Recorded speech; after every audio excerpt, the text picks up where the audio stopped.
Ann says, what are the most important supplements we should be taking now?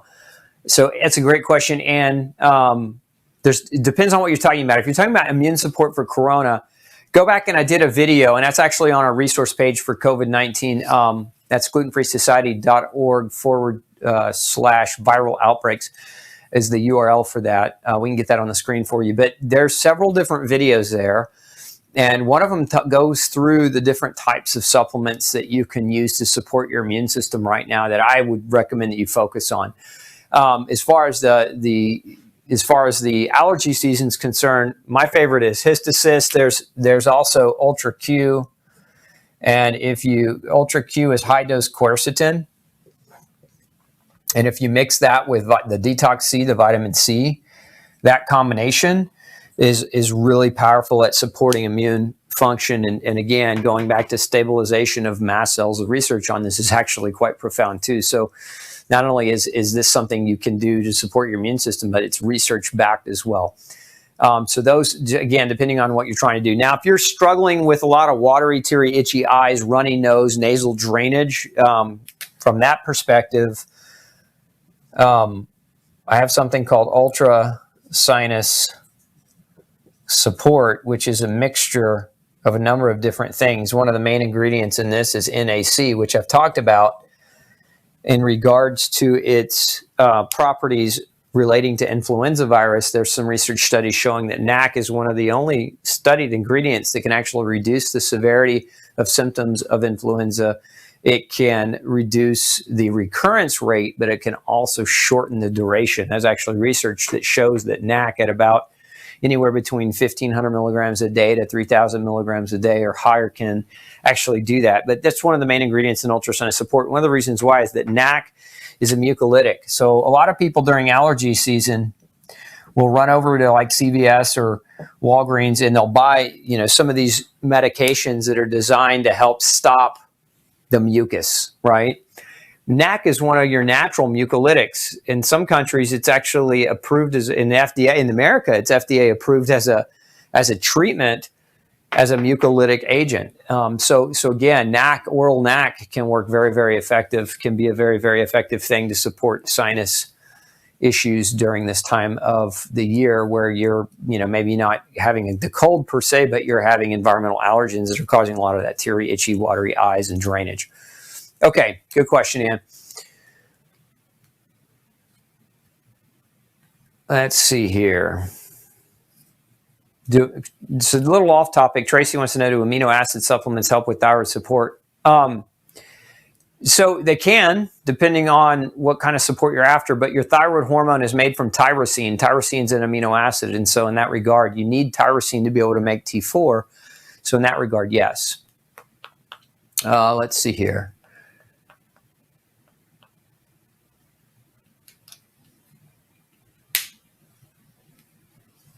Comments on Dr. Fasano's recent statements that people with celiac disease are not considered immunocompromised, but may be more susceptible to COVID-19 if they have active celiac disease. I couldn't agree more, Juan, with Dr. Fasano's statement.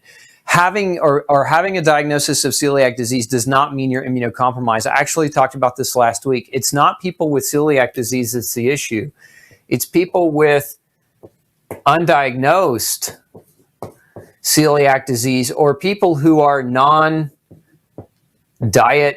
compliant, meaning they have celiac disease and they cheat on their diet, because one of the side effects of active celiac disease or the active inflammation in the intestine is malabsorption, malnutrition, protein malnutrition, immune suppression, etc. So if you have celiac disease and you've been taking care of yourself, you've been eating well, your GI tract's in good shape, you're not really immunosuppressed.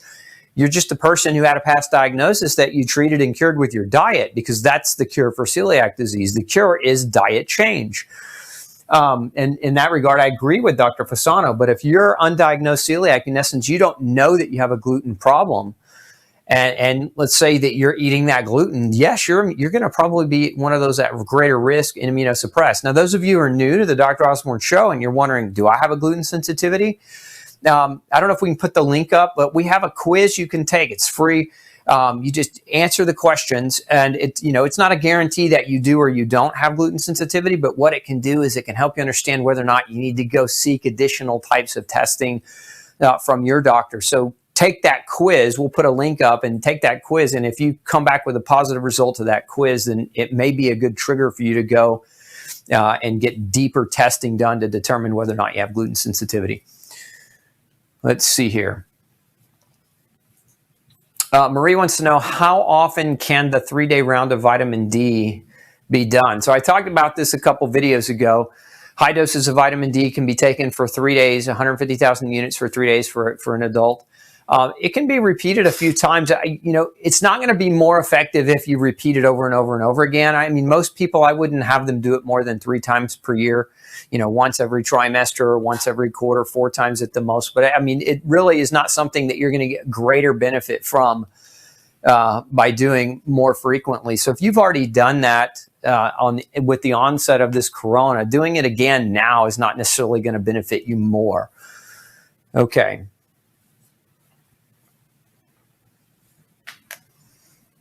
Let's see, top 5 or so supplements to be taking now. So I think I answered that question already. We talked about some of the things. So, again, talking about immune protection, NAC, vitamin C, vitamin D, vitamin A, and we'll put zinc up here, rounding it out at your top 5. Those are my top 5 recommendations for giving yourself, the best overall immune support. Now, from a vitamin A perspective and a zinc perspective, and even for, these two, I formulate something called Virid, which is designed to contain. It has multiple things in it, but zinc and A and andrographis and elderberry and some other things that are strong immune supporting agents. So, those are the top 5 that I would recommend in that regard. Let's see here. At what point should you go to the hospital? Great question. I don't think anybody has an exact answer for that, because the whole issue is, in my opinion, the point that you should consider the hospital is if your respiratory problems are becoming greater than your ability to breathe properly. So if you're really struggling breathing, this is the only really treatment for COVID-19. Right now, there aren't any treatments. And so what the hospitals are set up to do, if they're going to treat you, is they're set up to support your ability to breathe better. So respirators, oxygen therapy. So if you feel like that you're at that point where you're not able to breathe, where you can't breathe well, I mean, obviously don't wait till you're passed out. But if you feel like you're coming to that point, that might be the time where you seek out additional treatment to help support your breathing through something like a tube or a oxygen therapy. Let's see here.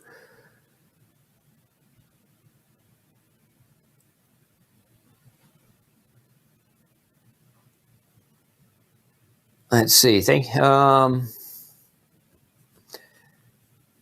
a lot of comments. You guys are talking to each other as much as you're talking to me.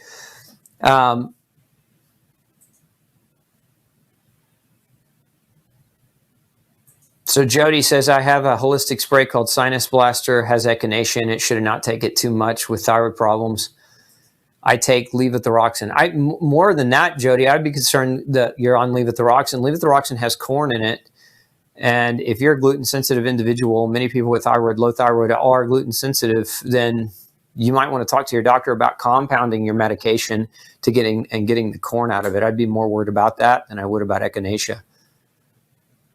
Can you get it twice? Can you get coronavirus twice? Nobody knows.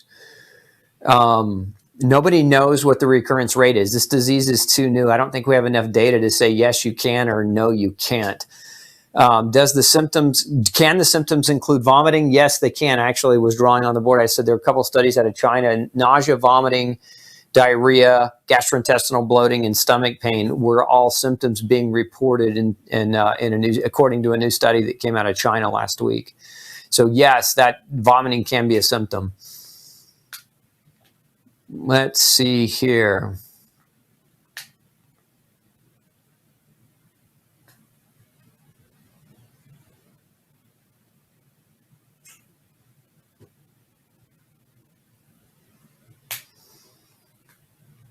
Paul says 10 grams of C daily, not been sick for 3 years. Love it, Paul. C is very, very potent. Really helps the immune system. Let's see. If someone had fever for 2 days with fatigue, little runny nose, and now no fever, but still fatigue and throat hurts a little. Where's the question in that, Carol? Yeah, I mean, that sounds like the cold. And could it be corona yet? Possibly. The only way you'd really know is to actually get it tested for. But again, you don't have to have a fever with coronavirus. I mean, that, again, if we can throw that slide back up on the symptoms of coronavirus. So I'm going to put that back on the screen for you.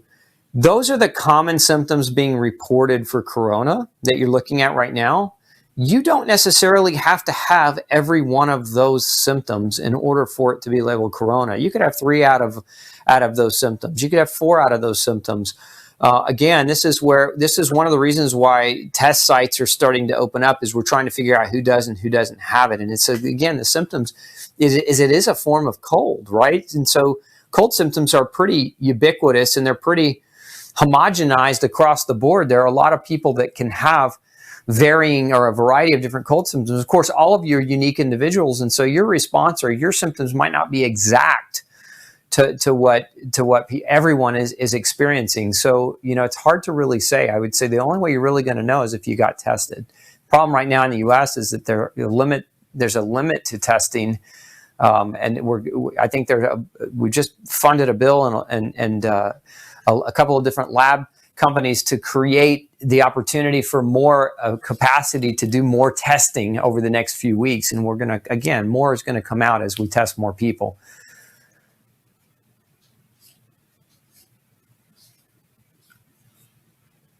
Is there an air filter I can recommend? JG wants to know. Yeah, so if you go over to glutenfreesociety.org and go to the shop under lifestyle, there's a filter. There's an air filter that I recommend there. And if we can throw that link up to that, we'll put that in the feed for you.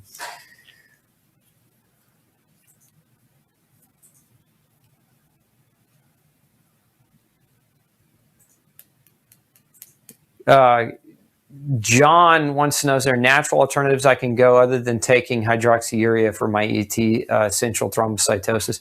John, that's a really deep question for this forum. Maybe be best if you either called my office or got in the hands of a really capable functional medicine doctor and had a deeper conversation about that.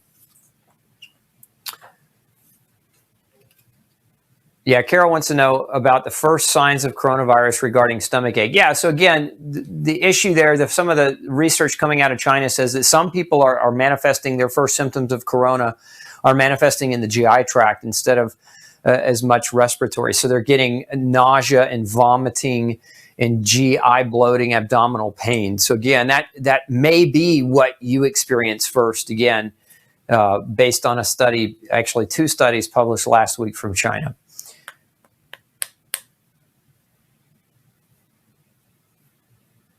Let's see, where can I get SS water bottle from?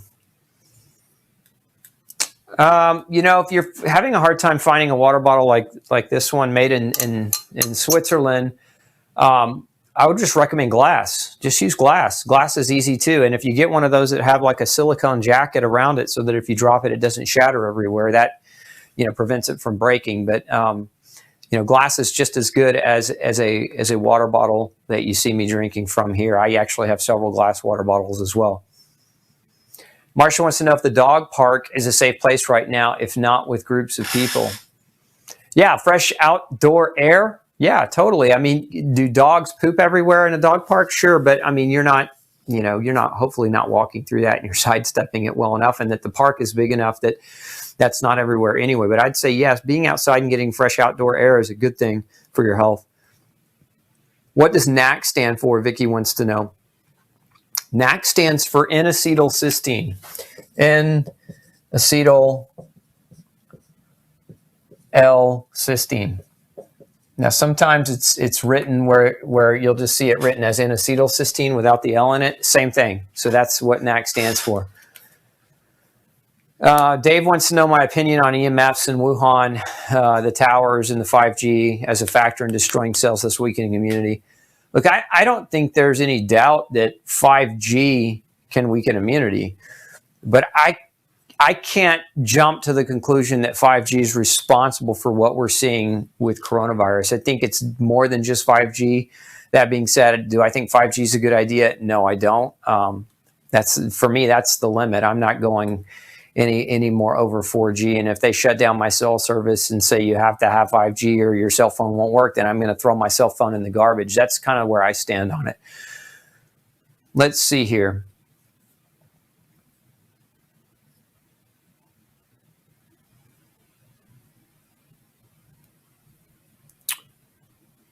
I have mast cell activation syndrome from Tennille.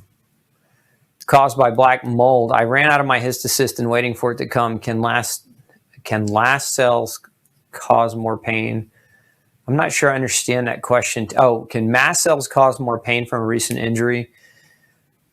So yes, if you have an aggressive mast cell issue where your mast cells are releasing and the membranes aren't that stable, yeah, you can get greater degrees of pain from injurious assaults as well.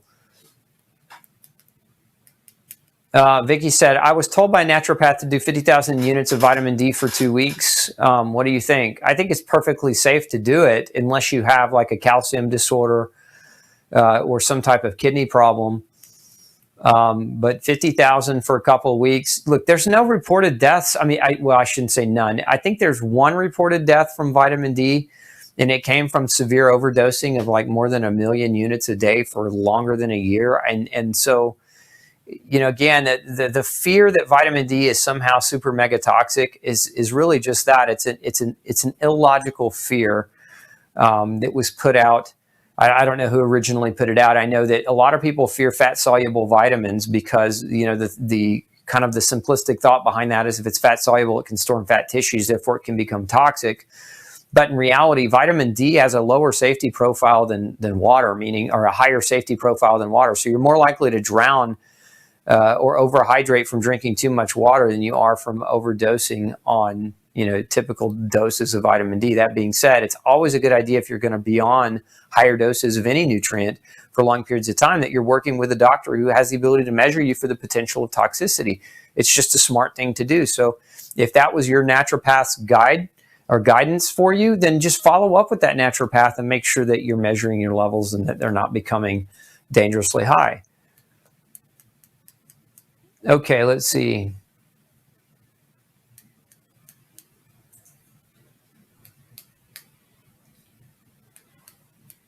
Do you have any advice for someone that has essential? Well, so again, if you've got essential thrombocytosis, the best thing that you can do, in my opinion, as opposed to like you're mentioning chemotherapy for the rest of your life, is to get another opinion, get a functional opinion. I mean, there's no take this vitamin or take that vitamin. It's too dangerous of a situation. You want to have direct guidance where you know exactly what you need to do as an individual. And so the best way to come about doing that is to get some functional testing done where you have that type of advice you can follow. Colloidal silver, helpful. You know, the problem with going, so I'm going to go back and talk about one of the reasons why I'm making these recommendations, because this keeps coming up over and over again. There are a million things people can take. There are a million different products that people can take that have known immune supporting effects, or that, you know, like silver, you know, there are some effects of silver being an antibacterial. But can you know, the issue is, does it work for COVID-19? And I think that's what we're all wondering. Nobody knows because COVID-19 is new, right? And so the reason why silver is not on this top 5 list is because these things are either, one, essential nutrients, meaning your body can't survive without them. Its functions won't work without these nutrients, or they're what are called conditionally essential. Like NAC is the one on this list. It's conditionally essential, meaning under certain conditions, colds, flus, etc., you need more NAC than if you don't have a cold or a flu. And so your body can't produce the quantity of NAC that it needs from the existing level of food that you're consuming. So taking it at higher doses can actually help. And so this is why this is on the list of immune support, because these things your body can't survive without, whereas silver you can. So it's not that you can't take silver. It's just that I'm not going to put silver at the top of my list when there's so many different things that so many people are saying, take this, do that, do this. What I'm trying to give you are tried and true things that will give you the best bang for your immune buck. In essence, they're going to help support your immune system strongly through this time without just taking every supplement under the sun. How much NAC is a good dosage for a 200-pound adult? If we're talking just kind of general prevention, using NAC, Paul, anywhere between 12 and 1,500 milligrams a day.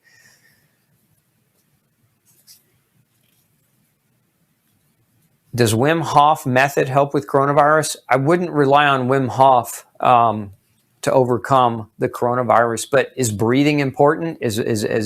Are there breathing strategies that you can implement that can help oxygenate your body? Yeah, sure, certainly. Cold shower method. Cold shower is one of those things that will help with the sympathetic parasympathetic balance. And so it's something you can do just to naturally support your health during this time. But again, I wouldn't rely on those two things as the main tool in regards to coronavirus. Let's see here.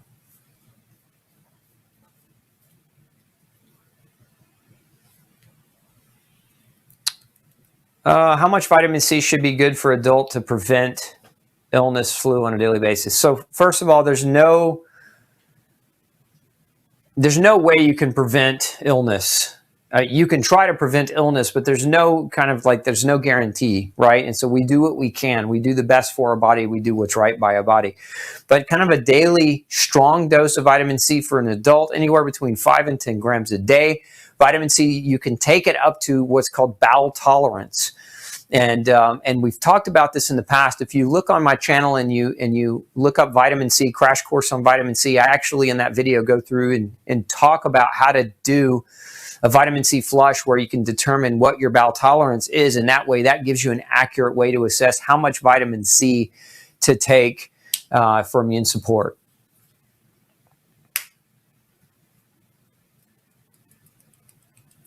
Okay.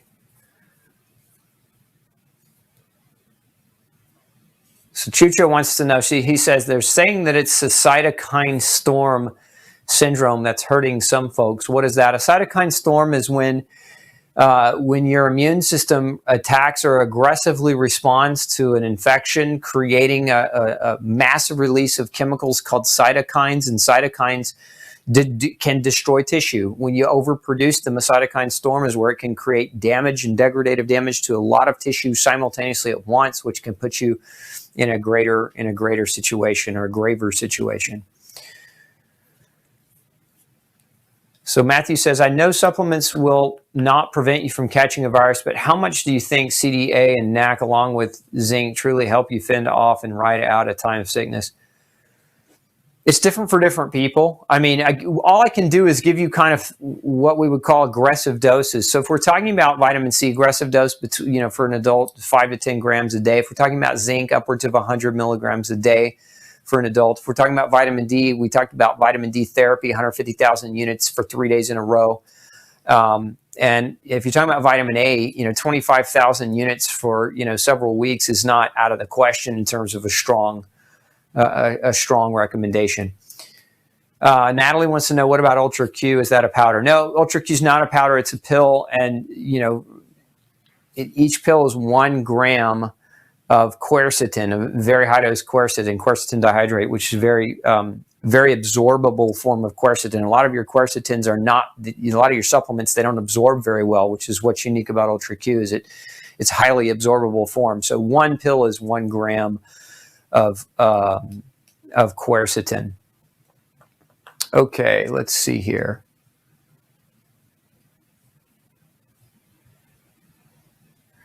A lot of you asking how to, what kind of vitamin C to take. I know there's a lot of people talking about liposomal vitamin C. I will warn those of you who have celiac or those of you who have a gluten issue, if you're using a liposomal C, the problem with that is they have corn in them. They have hidden corn. And if you've read my book, one of the best things that any of you can be doing right now to keep your immune systems healthy and strong is apply no grain, no pain protocols. Just apply the information from the book on the diet, right? But one of the things I talk about in the book is why no corn? And these liposomal products contain corn. I don't recommend them. I like pure old-fashioned ascorbate powder. And one of the reasons why is some of the smartest minds in the world, that's what they recommend. Linus Pauling, who's since passed on, but he was famous. One of the things, he was interviewed in his lab when I think he was in his 90s, and one of the interviewers said, a lot of your critics think that high doses of vitamin C are dangerous. What's your opinion on that? And he says, well, a lot of my critics have already died, and I'm in my lab in my 90s still practicing, so I'll continue to use high-dose vitamin C. I thought, nothing could be more brilliantly said. But Linus Pauling was a brilliant man and recommended high doses of vitamin C, non-corn derived, and in an ascorbate form. I've seen some chatter, too, about whole foods vitamin C versus pure vitamin C. Look, you're not going to get the therapeutic range. You're not going to get the aggressive quantity in a natural version of vitamin C. You just can't get the dosing up high enough without using that pure ascorbate powder. You're not going to do it by eating food. It's just not going to be a high enough dose to get what you're after. Can everyone take NAC? I'm looking to support our college sons. One of them is a type, I couldn't see what kind. Let's see, is a type 1 diabetic. We do high doses of vitamin D, probiotic, elderberry, fish oil regularly. What else do you need? Well, best thing to do, Teresa, is to have your sons tested to see what they need. But is it safe to take NAC if you're a type 1 diabetic? Yeah, as long as your kidneys are in good shape and your kidney function's in good shape, yes, you can do NAC. Elizabeth asked me if I believe that China is no longer suffering from this pandemic. I don't know. I don't know what's happening in China any better than anyone else. I mean, there's a lot of theory and conjecture. There's a lot of speculation. There's a lot of conspiracy floating around the internet. I don't know that any of us know, and I'm not going to comment on something. I like to comment on what we can control. My belief is that control what you can and pray about the rest. And that means starting with number one. That means starting with you. Take care of yourself first, and the rest will hopefully the rest of the dominoes will fall into place. Elizabeth says, I have celiac and am on low-dose prednisone. Is that a potential problem? Prednisone's an immunosuppressant. So again, Elizabeth, get back with your doctor and let them know what your concern is. But yes, prednisone causes immunosuppression, and it can be a problem. But there may be a reason he's got you on it that's more important than your worry or your fear of the coronavirus. Again, that's a conversation that you should have with your doctor, with your prescribing doc.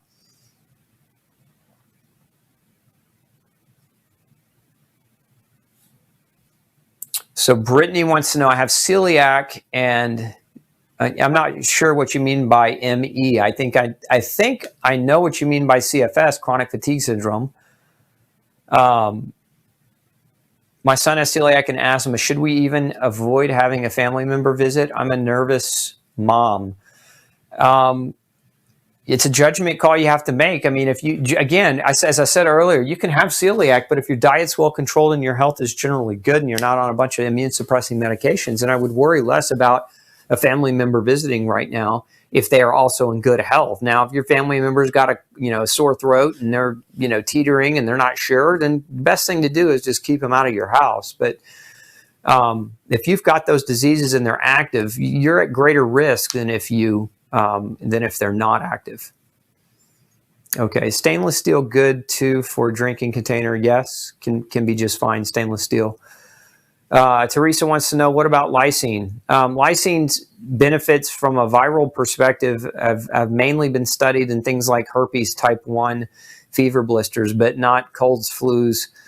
So it's not something I would necessarily rely on as a major form of immune support right now. Yeah, lysine, again, it can stop viral replication. Some research shows it stops viral replication of herpes virus. Let's see. I think I got that question.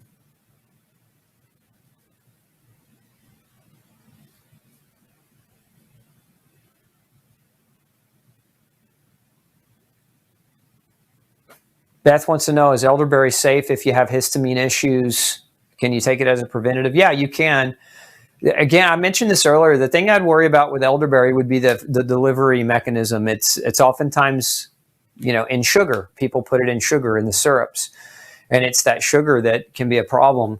Virit is a capsule, and it has elderberry in it. That's actually one of the ingredients. So why I put it in a capsule versus a liquid is because of that very reason, to make it, go down. Most people add sugar to it. Some people take it with honey. If you have your own elderberry and you're growing your own, you can make an elixir with honey, and that would be okay. Honey has some great natural immune supporting properties as well.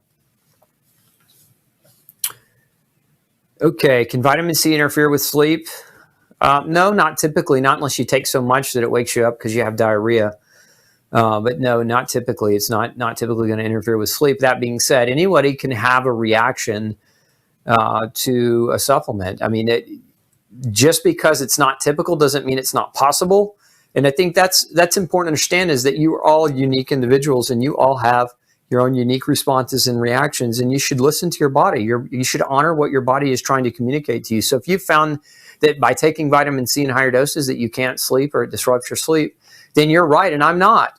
And that's kind of the thing, right? So listen to your body, because your body talks to you. Best zinc, there's really not a best zinc. A zinc amino acid chelate that's pharmaceutical grade is best. So, I have one called Ultra Zinc, and it has great absorption and great breakdown. But there are a lot of different forms of zinc that are effective. There's glycinate and zinc citrate and a number of other Krebs amino acid chelate versions of zinc that are generally very well absorbed. Okay, what brand of vitamin C? Nancy wants to know. Detox C. Detox C is it. It's the one brand I will recommend hand over fist time and time again. The best form of vitamin C. People don't understand how vitamin C is produced. We could go into a whole kind of show on the production behind the scenes of making vitamin C, and how most vitamin C formulations are complete junk, because by the time the vitamin C gets into the bottle and is on the shelf, it's completely oxidized and worthless. The proper production of vitamin C has to be done underneath a nitrogen blanket where you preserve the integrity of the vitamin C, and most manufacturers don't do that. Most people don't know that, so by the time it comes to them, they don't even realize they're using oxidized C, which is one of the reasons why I formulate my own. I'm a stickler for that in particular. I mean, you could get away with other zinc, you could get away with other minerals because it doesn't require such a meticulous way to manufacture it, but not with vitamin C. Okay. If you've got, let's see.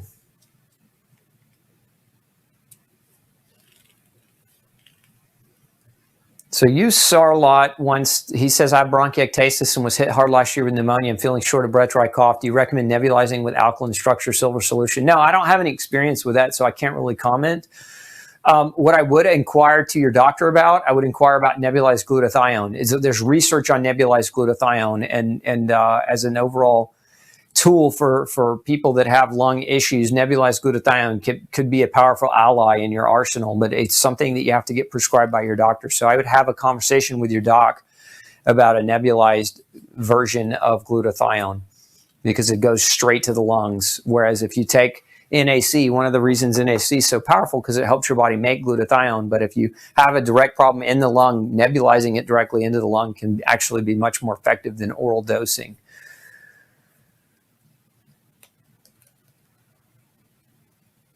Okay.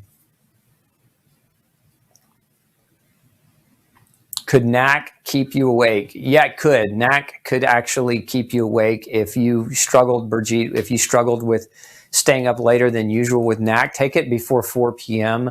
and you shouldn't have that type of issue. Okay, zinc with food, morning or night? Teresa wants to know. Zinc always with food, never on an empty stomach. It's one of the few nutrients that when taken orally can cause nausea.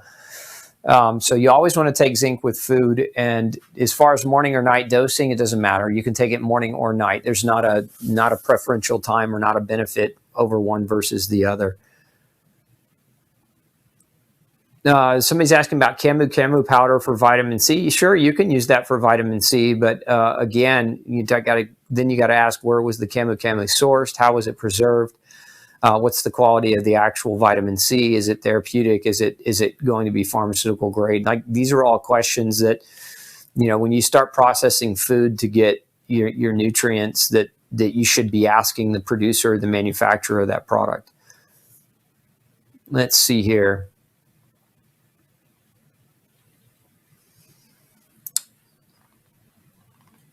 So yeah, Detox C is the brand we sell on Gluten Free Society. We do not sell it on Amazon at this point in time.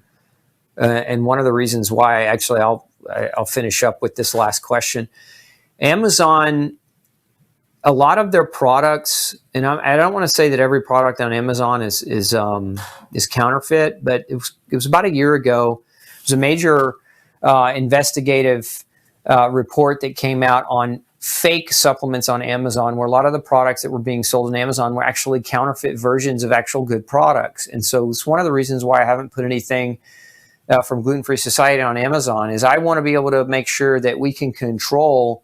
You can't buy it anywhere else on purpose, because I want to make sure that we're controlling where it's coming from. So if you bought a Gluten Free Society product from some other website or from some esoteric place, I know for a 100% fact that it's counterfeit.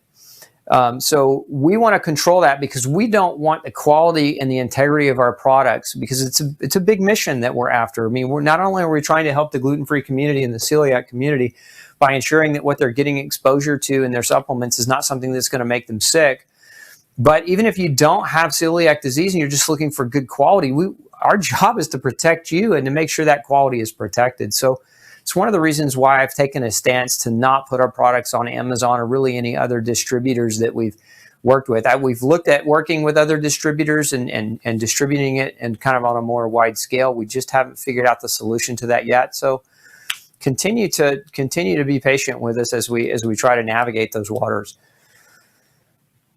Somebody's asking about, will zinc deplete copper? No, not in short-term doses. If you take high doses of zinc for really long periods of time, you can create a copper issue. And this is one of the reasons why in some research it shows that zinc is taken with copper at a ratio of 7.5 to 1, 7.5 milligrams of zinc to 1 milligram of copper as the ideal ratio to try to prevent a deficiency from happening. But what we're talking about here is not lifelong high dose zinc. And none of these, I'm not talking about high dose lifelong of any of these things. That's not what I'm advocating. What I'm advocating is high dose short term to make sure your immune system is supported to its greatest capacity right now. That's what we're really interested in. And doing high dose short term is not something that's going to create a long-term copper deficit for you. So great question. Okay, questions don't quit coming, folks. Make sure, if you're new to the Dr. Osborne Show, bookmark the page, subscribe to our YouTube channel, and come visit me over at glutenfreesociety.org. And you can sign up there. We have the world's largest gluten-free newsletter coming at you several times a week. And make sure you're subscribed so that you can get notifications and updates from us. We've had a recent slew of censorship in the world of social media, whether it be Facebook or whether it be YouTube or other versions, where our information is impacting lives, so they're now starting to censor us. So the best way to maintain and continue to get our information is to make sure you sign up for our mailing list. So make sure you go over and do that if you want to continue to hear from me without me not knowing that you're hearing from me through censorship. But again, thanks for tuning in and spending your Monday evening with me. And we'll be back same time next week, Monday, 6 p.m. Central Standard Time, for another episode of Pick Dr. Osborne's Brain. Have a great week. Hey, if you've got a functional medicine or health question that you'd like me to answer for you, make sure you send me an email, glutenology@gmail.com, and we'll do our best to create a video answer just for you. Have a great day.